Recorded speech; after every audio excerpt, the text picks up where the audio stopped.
Hello, I am outside of Axe Force 1, as you can see.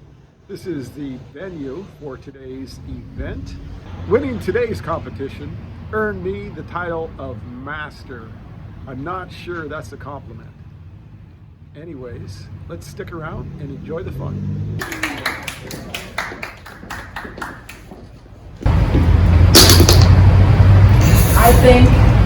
I know etiquette makes an impression. Everybody wants to make a great first impression. When I teach etiquette, I go around the room and I have everybody write down, why did you come to this course? The first thing that they write on the note is, I just want to start it off on the right foot. I just want to make the right impression. I don't want to come across as this or that or this or that, usually in a negative way. So you want to come across in a good, accepting, respectful way so they can start out the right way. Especially when you are in a job interview, dining out with your mother-in-law or future mother-in-law, or anywhere else that you can work. And I have 2 minutes, right? Right. Okay. Then I personally know how it is and how it feels not to have any etiquette, because I was raised without etiquette on a farm, and that really got me into trouble at school when you look that weird and you don't know why people look at you weird. So I figured it out later when I got to the big city of Hamburg in my town in Germany, and there I realized how much you can change the perception of other people when you have a polished demeanor, and what it changes. You know, last week I was here dressed very skimpily, and I had opposite reactions to me outside in the world and in here. Compared to being uptight like this, it does give you more respect to be uptight. Is it fun? It depends on you. You can still make it fun. It doesn't mean that your life is over and you're stiff as a swallowed a steak. So definitely I would say etiquette is everything you need, and you do need it. Everybody needs it, and then we can get along a lot better because everybody knows the same rules. It's like driving in traffic. You stay in one lane, the other guy stays in one lane. There's no crashes. Easy. That's why it exists. And you still can be a personalized driver. You can still drive a little faster or have a little nicer car than everybody else. So it's a blessing to have.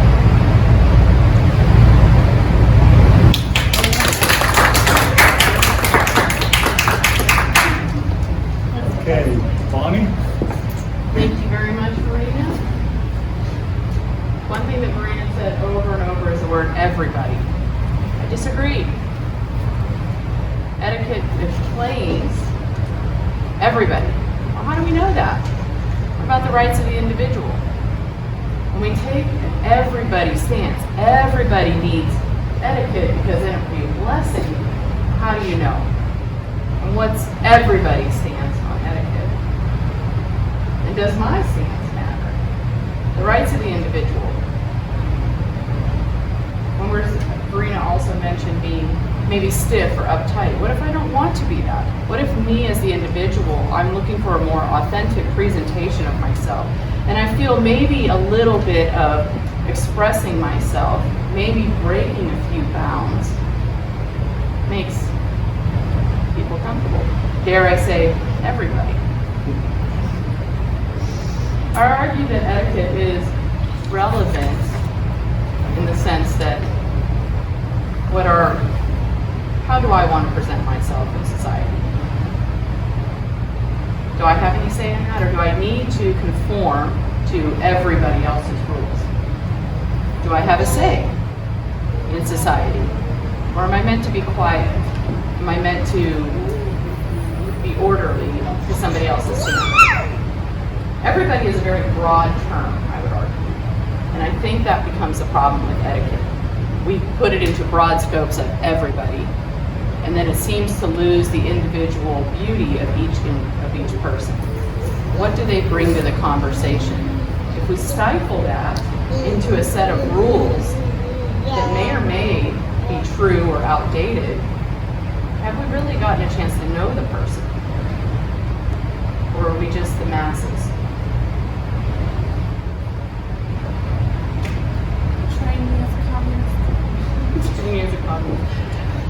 It comes down to that argument, is society as a whole the goal or the individual? Society is made up of individuals, and so if we stifle each individual, are we really creating a better society?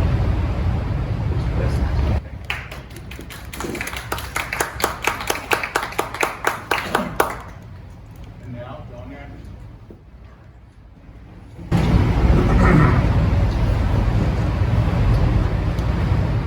Rules keep us safe. Let's review, shall we? Rule 1, cardio.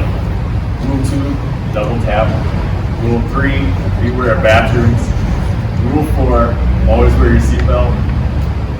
No, wrong rules. Don't touch hot metals. Okay, but seriously, boundaries provide freedom. Boundaries allow us to express ourselves in a safe manner, in a manner that is safe for society and for us.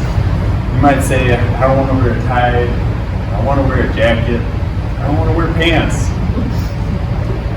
But we're all okay with that rule, I think. Everyone should wear pants. Boundaries are what keep society functioning, keep society polite. Tall fences make good neighbors. Good etiquette makes good dinner guests or grocery shoppers or drivers. We've all driven on the road with people that don't have any etiquette, don't have any manners. Yeah, we don't like driving with them because it's a little scary.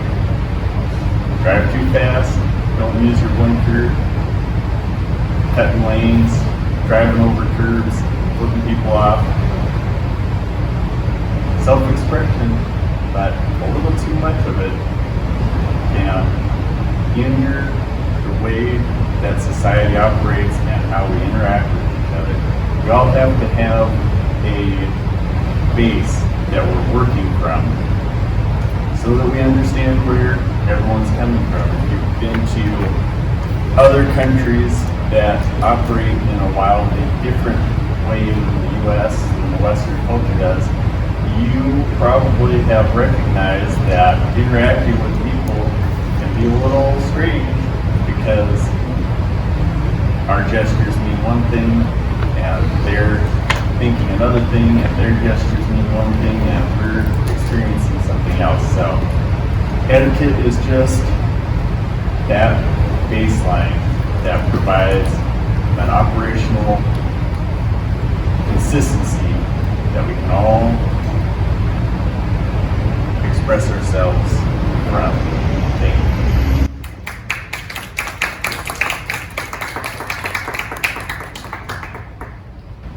Who here has been to a different country?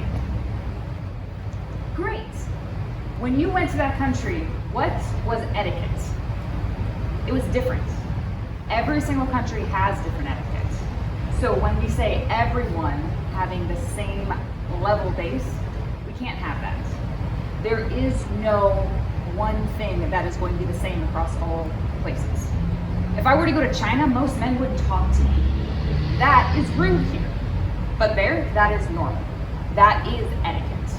So when we look at is it relevant, we now live in a world where you can get on a plane here and be in another country before dinner. That etiquette that you have here means absolutely nothing to wherever you're possibly going. So is it relevant in the sense that we are all understanding what is going on and what one person is thinking based off of how they are dressed, how they act, how they interact with you? We have no idea. So is it relevant? To a point, yes.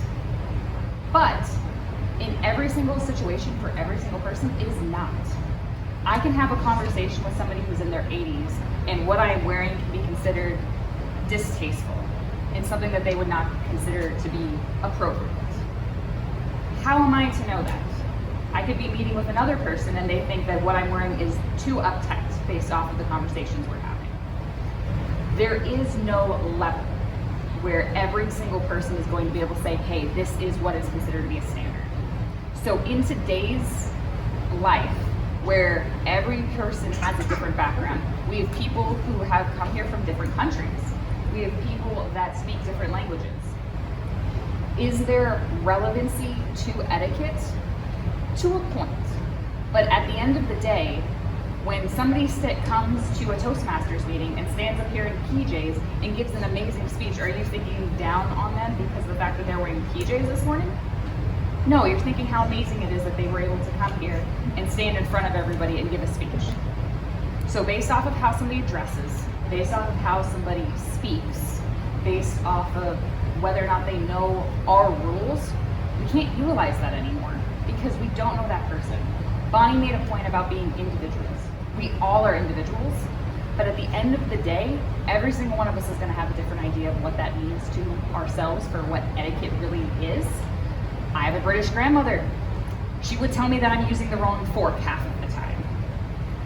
Does it matter? I still was able to get my food into my mouth, whether or not I use the right fork. So I don't think it's fully relevant anymore because we're at a point in our lives where I can Google which fork to use. Doesn't matter. It's still a fork and I'm still going to eat. Mr. Cook.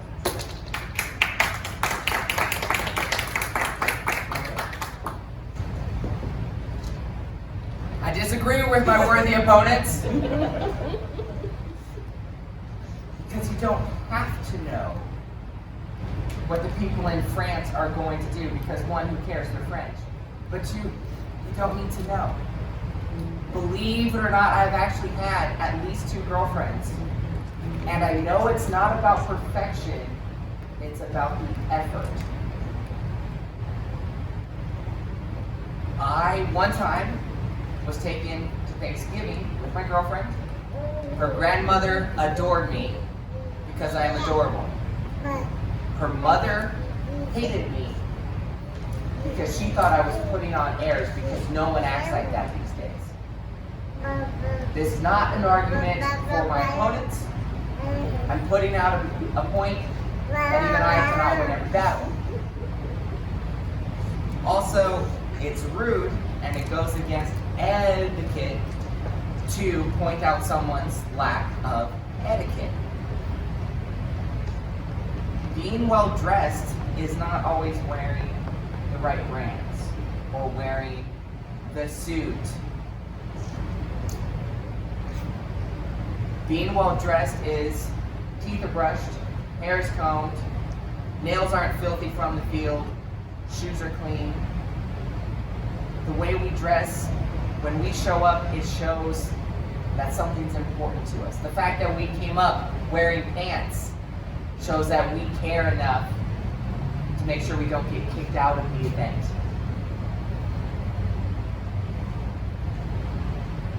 When it comes to different cultures, etiquette, knowing their specific etiquette is not important. I know how to say yes, please, no, and thank you in about 6 different languages because that's all you need.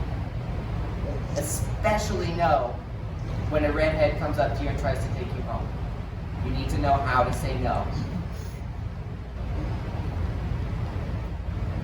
Knowing those basics has opened up so many doors for me. This is where it gets into the selfish part. Because yes, it can be about German elitism and superiority, or French, but we all know they're lying, at least the French. But it really is about something as simple as the reason I began wearing a button down and slacks going through airport security at 14 years old was it got me through airport security better. So, if you want to know how to get past the stepdad, get through the mother, or airport security, knowing how to say, yes please, no thank you, and kick rocks is really important. Thank you. I yield back.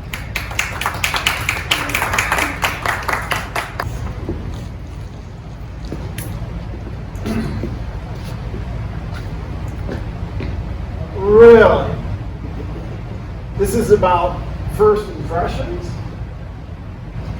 That's what you got? It's about getting past the grandmother and the mother? Tell me, how did that work out for you? If etiquette is about making good first impressions, getting in good, how's that going to work out for you? All you got to do is know how to say no to a redhead. Trust me, I'm a kept man. I don't need to know how to say no to a redhead. Unless that redhead's got an Adam's apple. I'll take that. Mr. Anderson talks about staying in your lanes and not driving on the street corners. Well, that's good. Traffic laws are different than etiquette. Etiquette is variable. It's different for all of us. Do we have to wear the suit? No, we have to brush our teeth. What? How many rules are you going to throw around at us? If we look at the etiquette from the 1970s, late 70s, half of our members wouldn't be here. Nowhere in Toastmasters does it say we're family friendly. Jessica and Riley would be excluded. Authenticity, being vulnerable, showing who we are, is more significant than being uptight and stiff.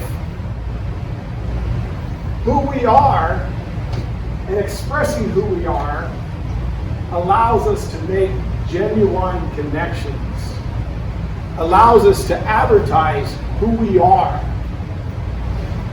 allowing us to relate and develop friendships rather than putting on airs just so we can make that first date and get in good with the grandmother. And if that's our point, we will ultimately fail. Mr. Chairman. Okay, now we'll have 3 minutes for huddle. We've talked a lot today about what it does for us personally, knowing etiquette. But what does it do for those around us? Now, my worthy opponent says that in traffic, that's not the same thing. However, it's just expanded. Let's say a man barges in front of a pregnant woman, pushes her aside. What are you supposed to do?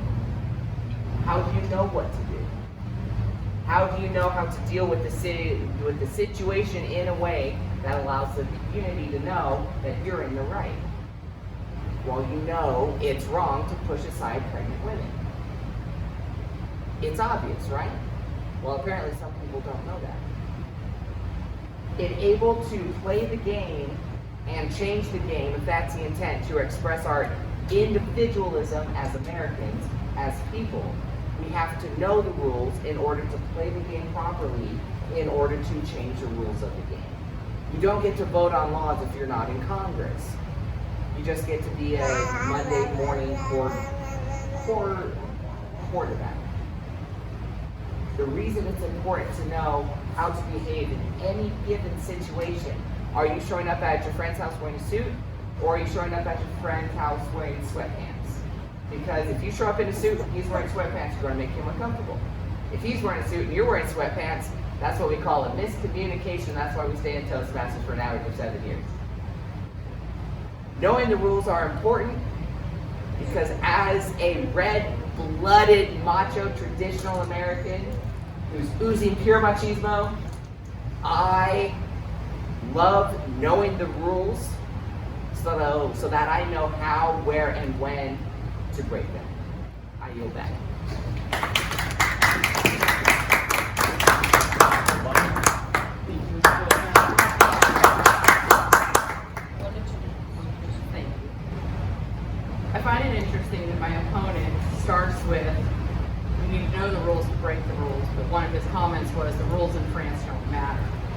which is it?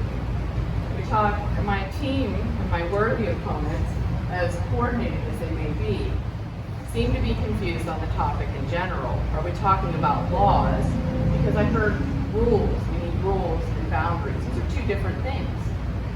Personal, individualized boundaries is something that we use whenever we have interactions with people in personal space. But rules and laws are something completely different than etiquette. So do we need to know the rules to break the rules? But yet the rules don't matter? Which is it? It comes down to that etiquette seems to be, from our opponents, this nebulous set of standards that seem to exclude some based on their dress or their actions. The simple farmer who comes in, he might not have clean shoes in our area. However, he is a respected member of society. Should he be treated respectfully or looked down upon because his shoes are not clean? Or do the rules just don't matter? I would argue that etiquette seems to be a set and standard of black and white traditions. We live in a world of color. Toastmasters.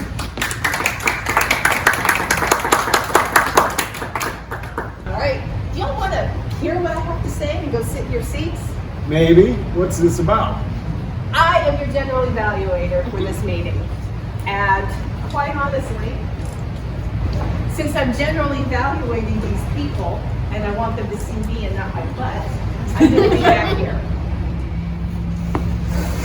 My general evaluation is basically, good job, guys. I think that getting up and speaking extemporaneously and respectfully is a tough thing to do. And having humor and being kind to each other and yet digging at each other, I think you all did a fantastic job.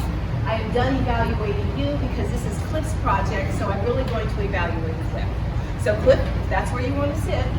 Okay, I don't know how close I want to be. All right. So, Cliff's job was to put together a debate, and I think that he set it up pretty well as far as the anticipation is concerned, as far as getting the club on board, as far as getting enthusiasm and participation to happen.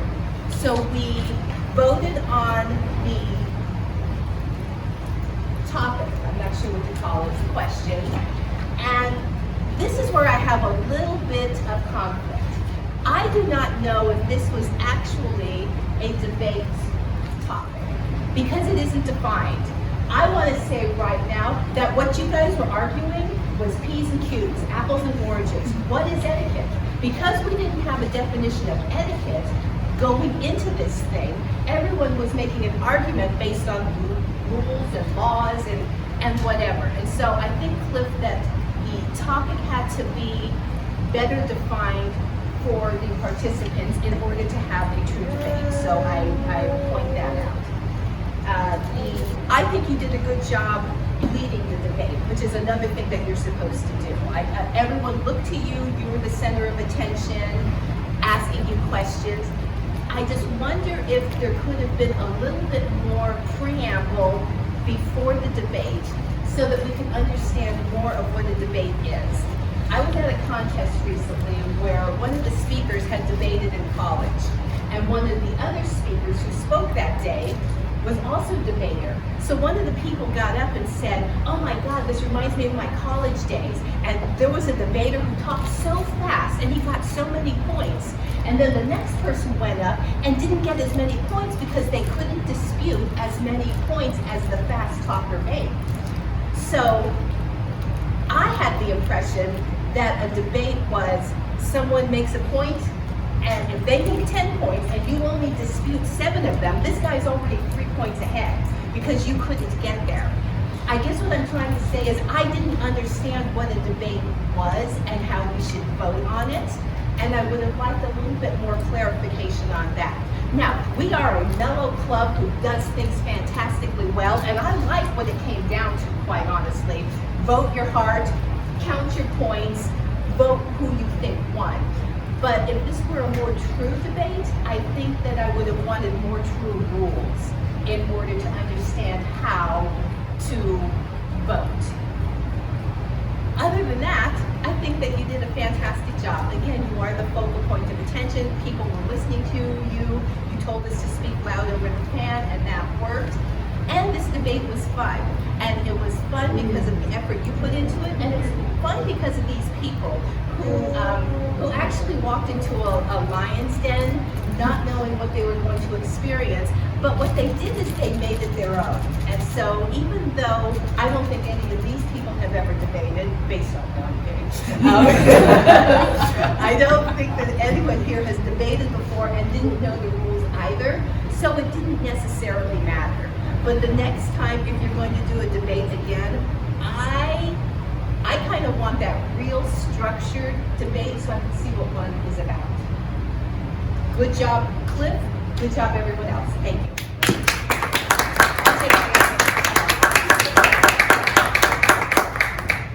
Which team won? Oh, wow. It's not this one. It may have been the kid, baby. Take my seats again.